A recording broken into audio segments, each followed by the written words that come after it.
Buenos días, familia. Feliz año.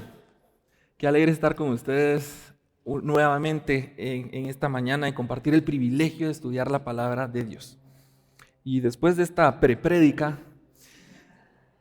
hoy continuamos la serie de reflexiones que empezamos primero conociendo cómo las Escrituras anunciaron la llegada del Mesías. Recuerdan, hablábamos de las profecías al pesebre por medio de profetas a lo largo del Antiguo Testamento. Ahora, como continuación, vamos a continuar estudiando qué ocurre a lo largo de la vida de Jesús, desde su nacimiento en un pesebre hasta su muerte en una cruz y su gloriosa resurrección. Y de las primeras cosas que hizo Jesús como parte de su ministerio fue reclutar a sus discípulos. Este era un proceso que existía en esos tiempos, de que cualquier maestro, cualquier persona que quería enseñar, podrían ser cosas técnicas, carpintería, pesca o cuestiones más académicas, tal vez como el estudio de las Escrituras, reclutaban aprendices que estaban interesados en esas mismas cosas. Y poco a poco estos discípulos o aprendices iban asumiendo tareas. Pero vamos a ver cómo en el caso de Jesús, esta relación con sus discípulos llegó a ser un poco más que eso. Y en realidad hay muchas lecciones que podemos aprender del proceso de reclutamiento de los discípulos. Pero hoy vamos a enfocarnos en la perspectiva de estos discípulos y cómo va cambiando su entendimiento de quién es Jesús en realidad. Y antes de empezar, quiero que veamos esta foto en la pantalla. Levanten la mano a quienes les gustaría hacer esto, un picnic a los pies de la Torre Eiffel con la persona que más quieren. ¿No les llama la atención? Los que tienen pareja creo que pueden pensar así como más romántico, algo bonito. Yo me imagino esa escena y me imagino con una música así como de acordeón de fondo. ¿Verdad? ¿Quiénes les gustaría hacer algo así? ¿Suena bonito? Bueno, a esta foto le vamos a llamar expectativa, ¿sí? Porque si decidiéramos hacer esto, la realidad sería así. ¿A quiénes les gustaría hacer un picnic a los pies de la Torre Eiffel? Pues ahí ya no me imagino la música de acordeón, sino los murmullos de la gente, olorcito como a... No les voy a decir qué. Ahora esta foto se llama realidad. Ahora, ¿a quiénes les gustaría visitar esta playa? Esta es la playa de Copacabana, en Río de Janeiro. ¿Quiénes les gusta ir a la playa? La arena blanca, el agua cristalina, calorcito rico, paisajes bonitos. ¿Sí? Rico, ¿ah? De nuevo, esta foto es expectativa. Ahora veamos la realidad. Imagino el mismo tufito. Toca compartir la toalla con como 4 personas. Bueno, o sin irnos tan lejos, ¿a quiénes les gusta ir a la Antigua? ¿No? Turismo nacional, ¿no? A pasear por las calles, a comer rico, el friito, ver los paisajes, los volcanes, la arquitectura. Bueno, esa es la expectativa. ¿Cuál es la realidad? El tráfico.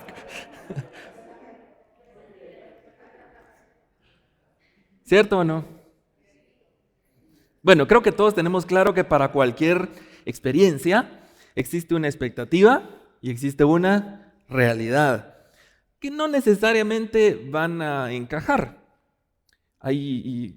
Regularmente hay un proceso en el que pasamos de tener una expectativa y vamos descubriendo cuál es la verdadera realidad. Es un proceso de descubrimiento. Y algo así es lo que les pasó a los discípulos de Jesús a lo largo de ese proceso, cuando iban conociendo quién era Jesús y quién representaba en realidad para sus vidas. Vamos a encontrar en los evangelios cómo los discípulos van experimentando una transformación de su entendimiento, una transformación de su fe, conforme van conociendo a Jesús. Y yo creo que cada uno de nosotros pasamos, o hemos pasado, o vamos a pasar por un proceso similar. Y ahí es donde vamos a encontrar aplicaciones prácticas para nuestras vidas. Así que los invito a abrir sus Biblias en el Evangelio de Mateo, capítulo 4, y vamos a leer a partir del versículo 18.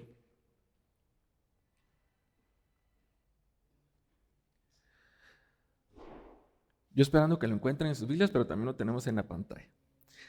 Dice el versículo 18: Andando Jesús junto al mar de Galilea, vio a dos hermanos, Simón, llamado Pedro, y Andrés, su hermano, que echaban la red en el mar porque eran pescadores. Y les dijo: venid en pos de mí, y os haré pescadores de hombre. Ellos entonces, dejando al instante las redes, le siguieron. 21. Pasando de allí, vio a otros dos hermanos, Jacobo, hijo de Zebedeo, y Juan, su hermano, en la barca con Zebedeo su padre, que remendaban sus redes, y los llamó. Y ellos, dejando, ¿cómo dice? Al instante la barca y a su padre, le siguieron. Ahora, tratemos de ponernos en los zapatos de los discípulos o las sandalias de los discípulos en este relato. Estaban Simón y Andrés trabajando. Ellos eran pescadores. Su trabajo era pescar, exactamente lo que están haciendo. Pescaban con redes en una barca en el mar. Lo hacían todos los días. Probablemente después ese pescado, algunos se lo quedaban para comer, otros lo vendían en el mercado y con ese dinero pues compraban para sus necesidades. Así contribuían económicamente a su casa. Probablemente habían más personas en la casa, habían mujeres que dependían de ese ingreso para comprar más ingredientes para la comida, para remendar la ropa. Así que lo que estaban haciendo no era nada más pasando el tiempo, no se estaban entreteniendo, no era un juego, no era opcional, era lo que nosotros podríamos llamar ahora una necesidad, ¿sí? Pero aún así aparece Jesús, que en esta escena, digamos, entra y dice: síganme. Y les dice, en lugar de pescar, en lugar de hacer lo que a ustedes les sirve, sus necesidades, les voy a enseñar a ganar seguidores para mí. Vénganse. Y el relato dice que en ese mismo instante, ni siquiera lo discutieron, no vino Andrés y dijo: si querés dale vos, yo termino acá, yo llego más tarde. En el mismo instante dejaron las redes y le siguieron. Y después se repite la historia con los hijos de Zebedeo. A mí esto siempre me ha impresionado un montón, me llama mucho la atención, porque yo no hubiera hecho eso. Ustedes hubieran hecho eso, ustedes hubieran dejado lo que estaban haciendo. Imagínense que están en medio de su trabajo, en una reunión con un cliente o con su jefe, en medio de hacer alguna tarea de su trabajo usual. Y llega alguien y le dicen: síganme. En lugar de hacer su trabajo que están haciendo, los voy a poner a trabajar para mí. Suena como raro, ¿no? ¿Ustedes dirían? ¿Dejarían al cliente o al jefe ahí? Bueno, así es como yo he imaginado siempre esta escena. Pero la realidad es de que esta escena es el resultado de un proceso. Y ese proceso es el que vamos a estudiar hoy y lo encontramos en el Evangelio de Juan. Así que los invito a abrir ahora sus Biblias en Juan capítulo 1, en el versículo 35. Y dice: el siguiente día otra vez estaba Juan y dos de sus discípulos. Acá está hablando de Juan el Bautista. Y mirando a Jesús que andaba por allí, dijo: he aquí el Cordero de Dios. Y le oyeron hablar los dos discípulos y siguieron a Jesús. Y volviéndose Jesús y viendo que le seguían, les dijo: ¿qué buscan? Y ellos le dijeron: Rabí, que significa maestro, ¿en dónde moras? Y les dijo: venid y ved. Y fueron y vieron dónde moraba. Y se quedaron con él aquel día, porque era como la hora 10:00. Versículo 40 dice: Andrés, hermano de Simón Pedro, era uno de los dos que habían oído a Juan el Bautista y habían seguido a Jesús. Este halló primero a su hermano Simón y le dijo: hemos hallado al Mesías. que traducido es el Cristo. Y le trajo a Jesús, y mirándole Jesús dijo: tú eres Simón, hijo de Jonás, y serás llamado Cefas, que quiere decir Pedro. Esta escena ocurre cronológicamente antes de la escena que vimos antes en Mateo. Así que si se dan cuenta, cuando ellos dejaron sus redes y decidieron seguir a Jesús, era porque ya lo conocían. Ya habían tenido un encuentro cercano con Jesús. Pero en realidad, antes de conocerlo en persona, ya habían oído acerca de Jesús. Si se fijaron al principio de este pasaje que leímos, en el versículo 35, empieza con la frase el siguiente día. Eso quiere decir que la historia no había empezado acá, había empezado antes. Así que veamos qué había pasado anteriormente, el día antes. Vamos de atrás para adelante. Vimos cómo decidieron seguir a Jesús como maestro, pero eso fue después de haberlo conocido personalmente, pero eso fue después de haberlo visto de lejos y de haberlo seguido. Así que en el versículo 29 dice, un día antes de ir a la casa de Jesús, dice, al siguiente día, o sea, tampoco empieza acá la historia, pero por acá vamos a empezar. El siguiente día vio Juan, nuevamente Juan el Bautista, a Jesús que venía a él. Y también dijo: he aquí el Cordero de Dios, que quita el pecado del mundo. Este es aquel de quien yo dije: después de mí viene un varón, el cual es antes de mí, porque era primero que yo. Y yo no le conocía, mas para que fuese manifestado a Israel. Por eso vine yo bautizando con agua. También dio Juan testimonio, diciendo: vi al Espíritu que descendía del cielo como paloma, y permaneció sobre él. Y yo no le conocía, pero el que me envió a bautizar con agua, aquel me dijo: sobre quien veas descender el Espíritu y que permanece sobre él, ese es el que bautiza con el Espíritu Santo. Y yo le vi y he dado testimonio de que este es el Hijo de Dios.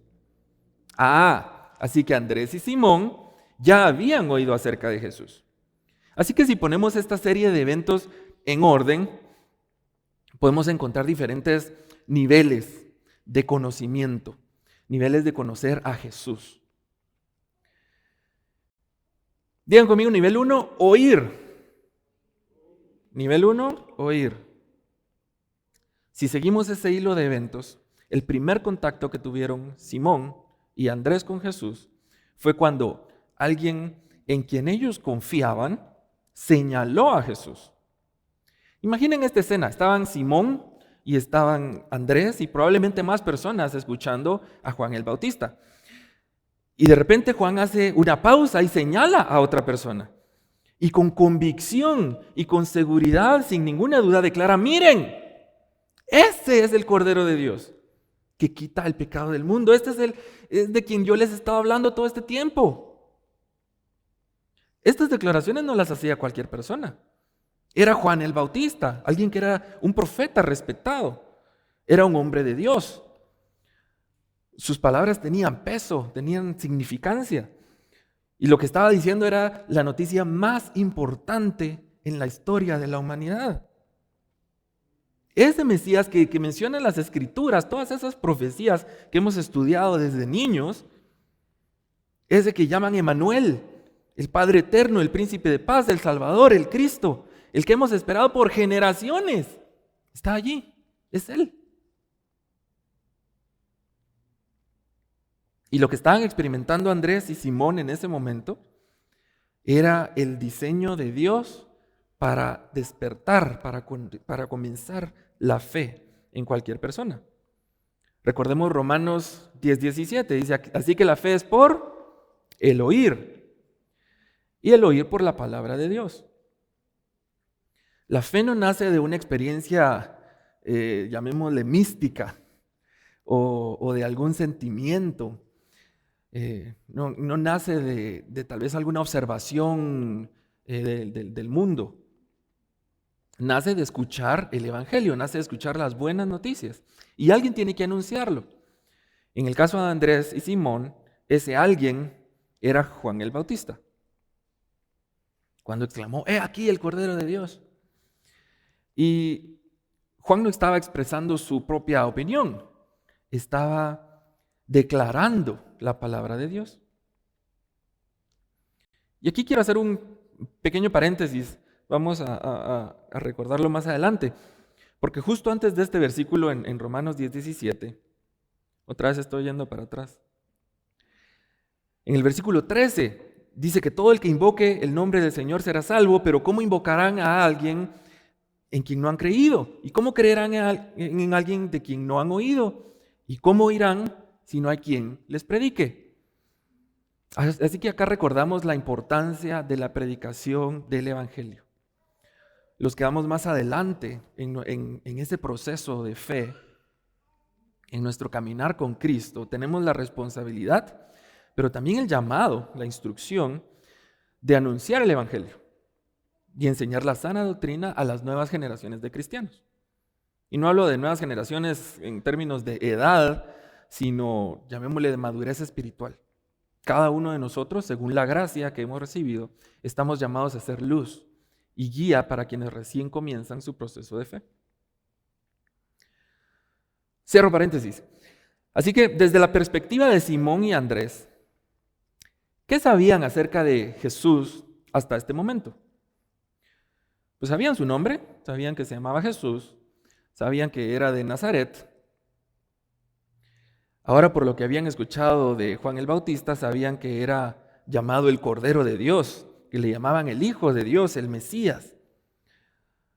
Y sabían qué significa todo esto según las Escrituras. Saben qué significa Mesías y el Hijo de Dios y el Cordero y qué se supone que tenía que venir a hacer. Conocían todas las profecías acerca del Mesías. Pero este es el primer nivel de conocimiento. ¿Cuántos estamos al menos en el primer nivel de conocer a Jesús? Sabemos su nombre, sabemos sus títulos, los acabamos de estudiar, de recordar. Sabemos lo que dicen las Escrituras acerca de Él. Y este nivel en realidad de conocer algo no solo aplica para nuestro proceso de fe. Por ejemplo, tal vez conocemos el nombre de un restaurante. Sabemos los reviews, ¿verdad? Lo que dicen en redes acerca del restaurante. Tienen la mejor lasaña del país. Buenísimo. Pero esto se queda en información. Saber esto no me beneficia de mucho, ni tampoco me compromete a nada, no cambia mi vida. Así que este nivel no es suficiente. Y a mí siempre me gusta recordar lo que dice Santiago 2:19, que dice, tú crees que Dios es uno y bien haces, pero también los demonios creen y tiemblan. A mí eso me mueve un montón, porque yo también lo sé, pero no puede ser que los demonios sepan más de lo poco que yo a veces sé de lo que he estudiado. Podríamos decir entonces incluso que los demonios están en este nivel, el nivel 1, han oído acerca de Jesús. Conocen el nombre de Jesús, conocen sus títulos, saben qué significa eso para la humanidad. Su conocimiento intelectual sobre la identidad de Jesús es impecable. Pero eso no los salva, no los acerca a Dios. Pero este primer nivel es donde todos empezamos. Y es un buen lugar para comenzar. Solo es un mal lugar para quedarnos. Tal como Simón y Andrés y el resto de los apóstoles debemos pasar al siguiente nivel. Así que nivel 2, digan conmigo, buscar y ser encontrados. Al oír las declaraciones de Juan el Bautista, Simón y Andrés sabían que no se podían quedar ahí. Esta noticia era demasiado buena como para ignorarla. La lasaña estaba demasiado rica. Así que al día siguiente, cuando Juan repite esta misma declaración acerca de Jesús, Andrés y otro discípulo de Juan que no se nombra, deciden seguir a Jesús. Ahí sí ya no se quedaron con la duda. Por cierto que aunque no se menciona explícitamente el nombre de Juan como el otro discípulo que acompañaba a Andrés, la mayoría de comentaristas y de estudiosos de la Biblia coinciden en que este otro discípulo era probablemente Juan. No Juan el Bautista, sino Juan, hijo de Zebedeo, Juan el que eventualmente también será apóstol de Jesús, el escritor de este evangelio en realidad. Así que Andrés y alguien más, posiblemente Juan, comienzan a seguir a Jesús. Y este pasaje no aclara cuál era su intención cuando empezaron a seguirlo.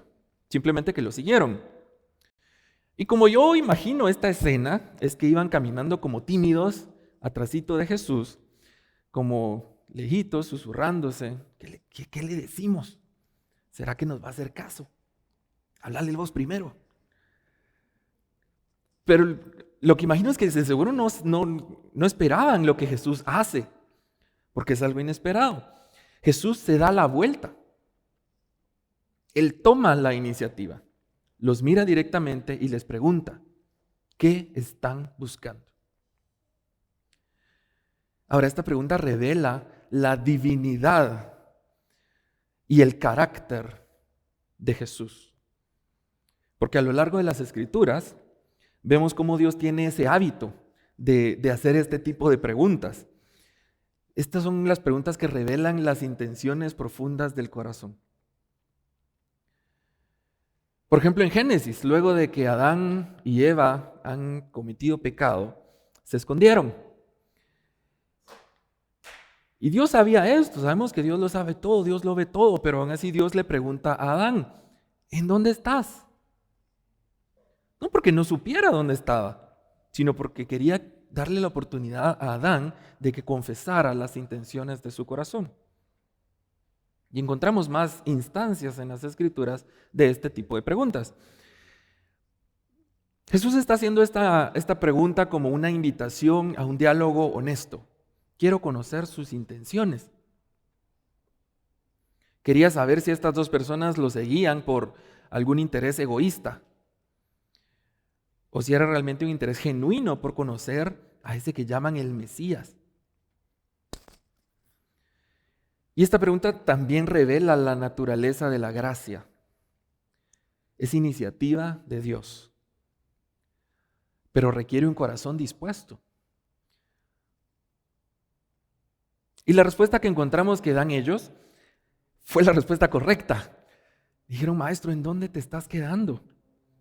O en otras palabras, queremos estar donde tú estás. Queremos pasar tiempo contigo. Queremos saber dónde encontrarte. No queremos solo información, no queremos que nos cuentes cosas ni que la demás gente nos cuente cosas. No queremos datos, queremos comunión con el Mesías. Así que esta respuesta revela ese corazón dispuesto, ese corazón alineado a la voluntad de Dios y a lo que Dios busca también con nosotros. Están buscando pasar de la curiosidad a la comunión. Porque Dios no está buscando admiradores, ni tampoco está buscando eruditos de la información y del estudio. Dios busca una relación personal con su pueblo. Él quiere habitar con nosotros. Y justo esto es lo que los dos discípulos querían también hacer. Querían estar en su presencia, querían pasar tiempo, querían habitar con Él, aunque fuera solo por un ratito. Y un error que es muy común y fácil de cometer en esta etapa de nuestra historia de fe es cuando nos acercamos a Cristo, pero en lugar de buscar esa comunión con Él, solo pedimos algo a cambio, pedimos bendiciones, pedimos milagros, pedimos señales. Ojo que esto no tiene nada de malo. En sí, encontramos muchos casos en la Biblia, como el caso del leproso en Mateo 8. Y lo primero que le pide a Jesús cuando lo ve es, por favor, sáname. También el centurión que se acerca a Jesús y le pide, por favor, sana a mi siervo. O la mujer que se acerca en medio de la multitud y toca el manto de Jesús. Podemos ver que se acercaron buscando algún milagro, alguna señal. En todos estos casos, Jesús reconoce la fe de estas personas y atiende sus peticiones. Dios es compasivo, Él conoce nuestros problemas, nuestra debilidad. Y Él nos invita a entregarle esas preocupaciones, esas ansiedades, en especial porque esto es un acto que demuestra nuestra fe. El problema es cuando nos quedamos ahí, pidiendo milagros, pidiendo bendiciones, sin ningún interés de formar una relación personal con Dios. Buscamos el regalo, pero no al dador de los regalos. Acaba de pasar la Navidad y parte de esa tradición de la Navidad es compartir regalos, dar y recibir regalos. Pero al menos para mí, parte de ese proceso de dar y recibir regalos es compartir tiempo con quienes estamos intercambiando regalos. Nos lo abrimos la puerta, recibimos el regalo y nos vemos el otro año, ¿verdad?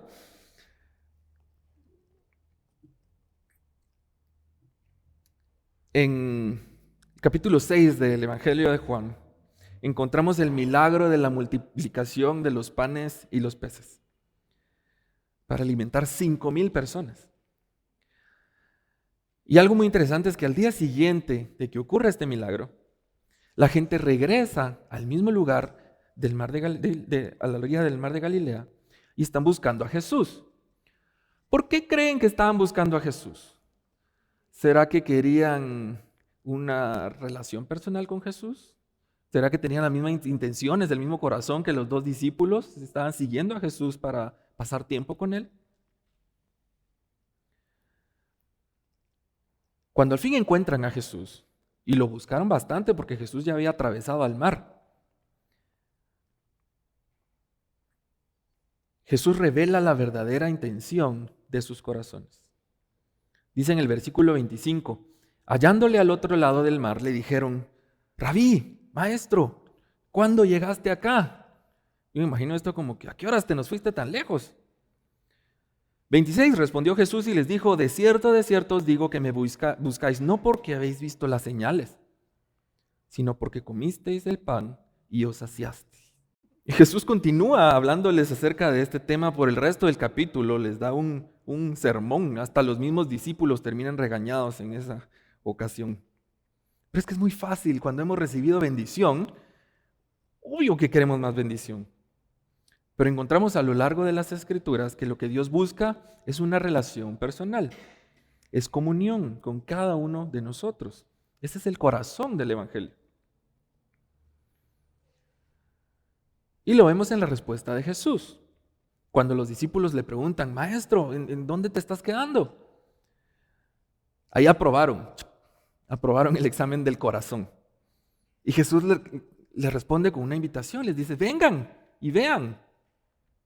Fíjense que Jesús no les da las direcciones a su casa. No les dice, mira, pues estás aquí recto, en la esquina que usas para la derecha, cuando llegues a la venta de sandalias, enfrente.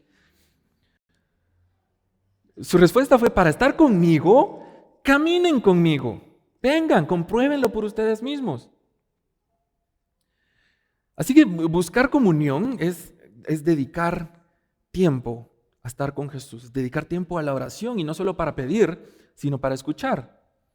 Es leer la palabra de Dios, no como fuente de información y como fuente de datos, sino para conocer la voluntad de Dios. Es participar en la iglesia, no como espectador, sino como parte de una familia, una comunidad de fe. El nivel 2 de conocer a Jesús es cuando alineamos nuestro corazón con el suyo y compartimos su deseo de tener una relación personal con Él. Y para pasar al nivel 3, se necesita de obediencia. Se necesita de atender ese llamado. Porque Jesús contesta con una invitación. Les dice, vengan y vean. Imagínense que le hubiera dicho a Andrés, fíjate Jesús que ahorita tengo que ir a pescar, entonces regreso en un par de horas. Dice que los discípulos obedecieron. Dice que fueron y vieron dónde se quedaban y se quedaron con él. Y esta fue una respuesta natural, porque era exactamente lo que ellos estaban buscando.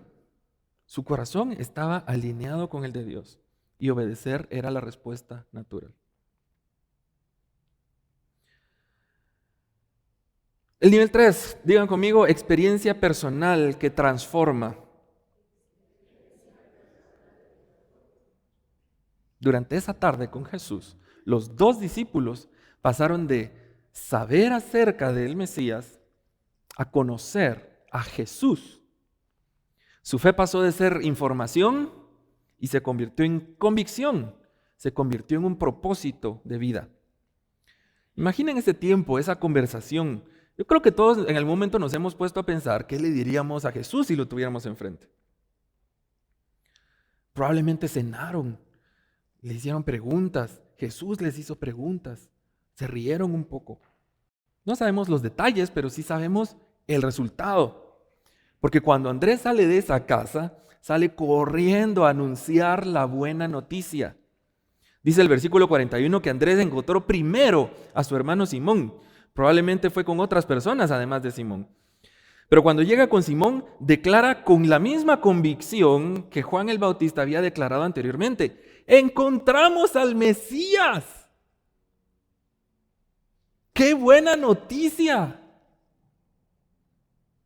Esa es la evidencia de una experiencia personal con Jesús.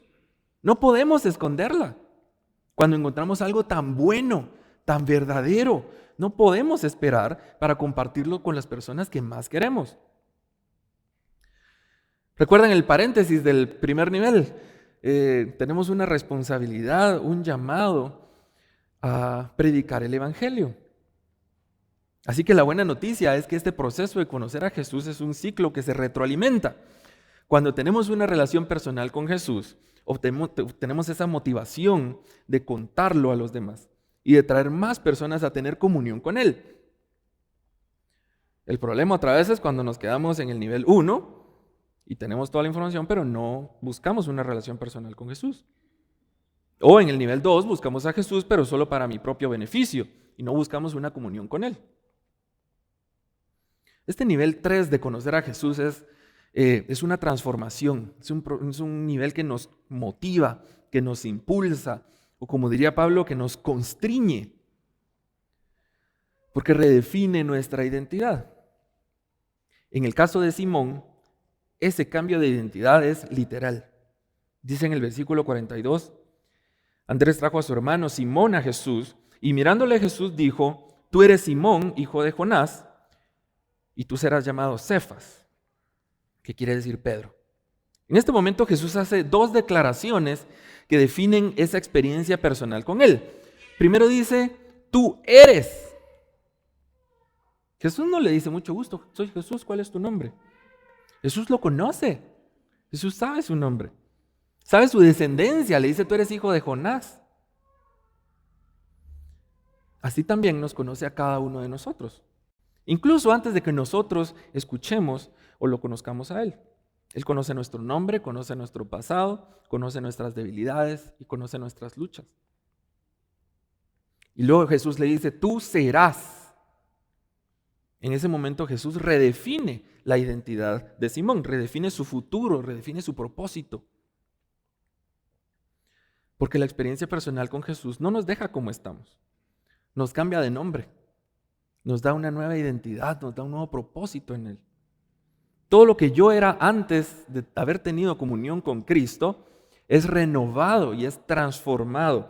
Y ya no vivo para mí mismo, ya no vivo para mis gustos, ya no vivo para mis preferencias, ya no vivo para mis necesidades, sino vivo para Él y por Él.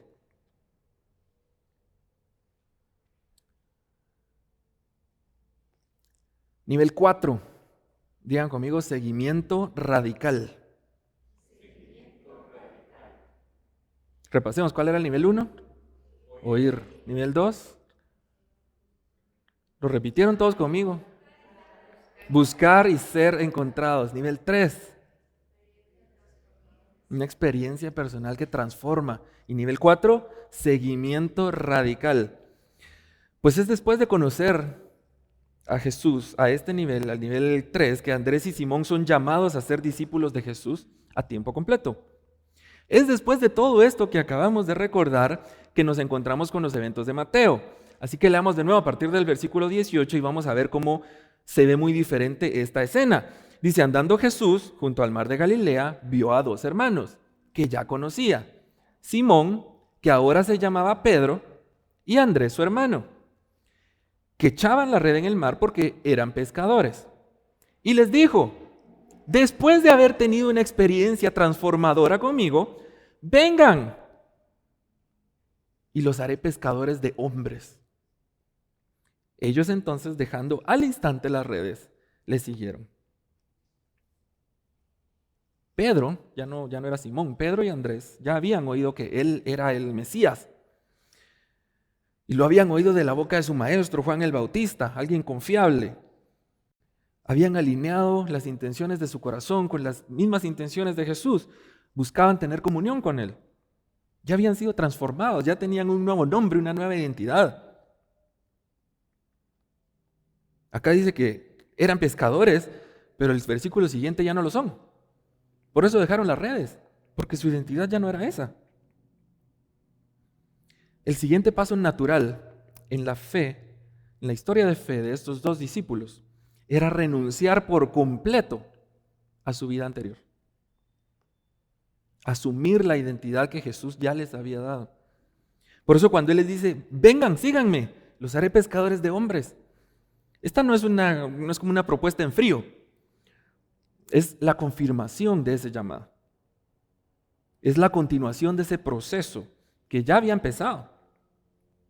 El nivel 4 es el seguimiento radical. Es renunciar a mi vieja naturaleza y seguir a Cristo. Estas redes que dejaron eran más que herramientas de trabajo. Eran el símbolo de su vida anterior, de su seguridad, de sus fuentes de ingresos, de su identidad social. Los conocían como los pescadores. Pero dejarlas al instante no fue una irresponsabilidad, fue un acto de fe. Fue un acto de alguien que ya había encontrado algo infinitamente mejor y más valioso. Tampoco es un impulso meramente humano, porque definitivamente es algo que sería difícil para hacer solos. Es la respuesta de un corazón que había sido convencido, que había sido atraído y que había sido transformado por el Espíritu Santo. Cuando pasamos tiempo con el Rey y descubrimos el valor del reino, dejar las redes deja de ser una pérdida y se convierte en un privilegio. Así que la gran pregunta que nos quiero motivar a que nos hagamos es, ¿en qué nivel estoy? ¿Estoy en nivel 1? Sé quién es Jesús porque lo he oído, lo he leído. Yo creo que todos acá estamos al menos en ese nivel. Porque sabemos cuál es el Evangelio, sabemos cuál es la buena noticia. Hemos escuchado acerca de Jesús en las reflexiones de los domingos. Hemos leído la Biblia, tal vez no completa, pero algo hemos leído, algo sabemos. Hemos memorizado versículos tal vez. Cantamos en el tiempo de alabanza. Un par de canciones nos las sabemos de memoria. Tenemos un playlist de música cristiana en Spotify. Todo esto es excelente. Si estás en este nivel, ¡felicidades! ¡Qué alegre! Porque has empezado un proceso que finaliza en lo más hermoso que podemos experimentar como seres humanos. O estoy en el nivel 2. Estoy respondiendo a ese conocimiento acerca de Jesús y estoy buscando una relación personal con Él. Si estás en este nivel, probablemente estudias por tu cuenta la palabra de Dios. Tienes conversaciones espirituales con los demás. Estás siendo discipulado. ¡Buenísimo!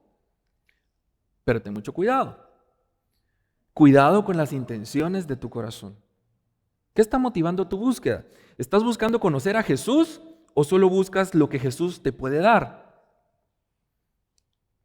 ¿Estás buscando comunión con Jesús o estás buscando que Jesús resuelva tus problemas? ¿Estás aceptando la invitación de caminar a su lado en la vida diaria o solo cuando hay necesidad? Esa comunión con Jesús incluye también la comunión con el cuerpo de Cristo, con la iglesia. El congregarte, el compartir la vida con otros creyentes. ¿Esto ocupa un lugar prioritario en tu agenda? ¿O es algo que fácilmente sacrificamos cuando sale algo más importante? Entre comillas. ¿Estás sirviendo en la iglesia? Gracias a Dios, en nuestra iglesia no hacen falta las oportunidades de servicio. Si estás buscando esa comunión con Cristo, un muy buen primer paso es la comunión con el cuerpo de Cristo, servirnos los unos a los otros. Hasta que no alineemos nuestra voluntad, nuestro corazón con el corazón de Cristo y busquemos esa comunión con Él, no podemos pasar al siguiente nivel. ¿O acaso estamos en el nivel 3? He experimentado un encuentro personal con Jesús. Reconozco a Jesús como el Mesías, como mi Salvador personal. Estoy tan convencido y entiendo tan profundamente esta buena noticia, el Evangelio, que no puedo dejar de compartirlo con los demás. Tengo una nueva identidad que redefine mi vida y las decisiones que tomo. Estos niveles no son independientes. Para considerarnos en este nivel, también tenemos que haber cumplido con los anteriores. Es un proceso. No podemos haber sido transformados si nunca tuvimos comunión con Jesús. Hoy estoy en el nivel 4. He abandonado mi vieja naturaleza. He renunciado a mi ego, a mí mismo, a mi identidad, a mi personalidad. He adoptado la identidad que Él diseñó para mí. Y esto podría sonar cruel, negarme a mí mismo, a lo que me gusta. Y en un término simbólico, pero muy preciso, esto es equivalente a la muerte. Ser un verdadero seguidor de Cristo significa morir para volver a nacer. En el Evangelio de Mateo, capítulo 16, versículo 24, Jesús le dice a sus discípulos: si alguno quiere venir en pos de mí, niéguese a sí mismo y tome su cruz y sígame. Porque todo el que quiera salvar esa vida, esa vieja naturaleza, la perderá. Y todo el que pierda esa vida por causa de mí, la hallará. Así que sí, parte de ese proceso involucra la muerte. Pero recuerdan que hace un rato les dije que el proceso finaliza en lo más hermoso que podemos experimentar como seres humanos. Esto sigue siendo cierto. Porque aunque morimos a nuestra vieja naturaleza, por medio de Jesús tenemos una vida nueva, una vida abundante, una vida con propósito, una vida de paz en medio de la tormenta, una vida de un gozo que nadie te puede quitar, una vida de impacto eterno. Esa es la promesa gloriosa y el final feliz de esta historia. Una vida infinitamente más valiosa que la anterior. Pedro y Andrés no terminaron este proceso como dos hombres derrotados y tristes. Lo vemos en la vida de Pablo también, por ejemplo. No vivían lamentando sus redes perdidas, su vida anterior. Ellos dejaron todo aquello que los ataba a una vida pequeña, irrelevante, minúscula, y entraron en una vida de propósito eterno.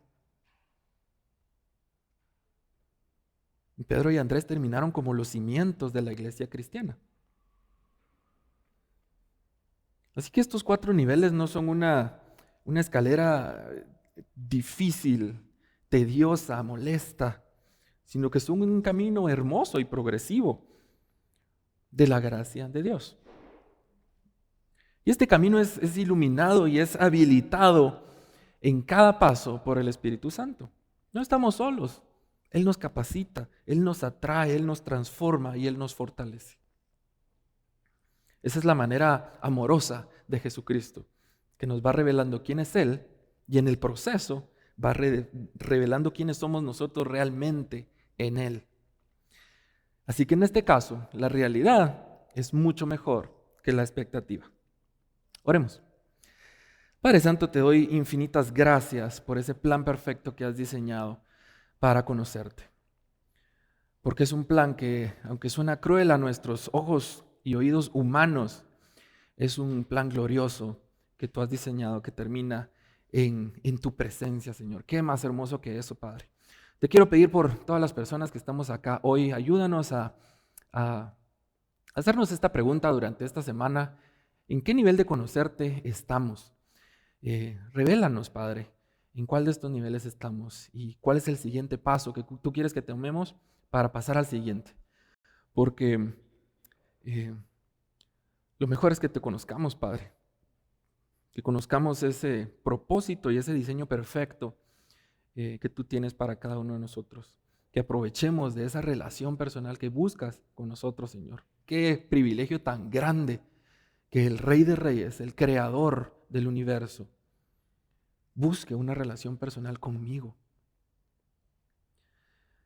Así que gracias, Padre, y te pido que nos ayudes, que nos fortalezcas y que nos ilumines en este camino de conocerte cada vez más. En el nombre de Jesús, amén.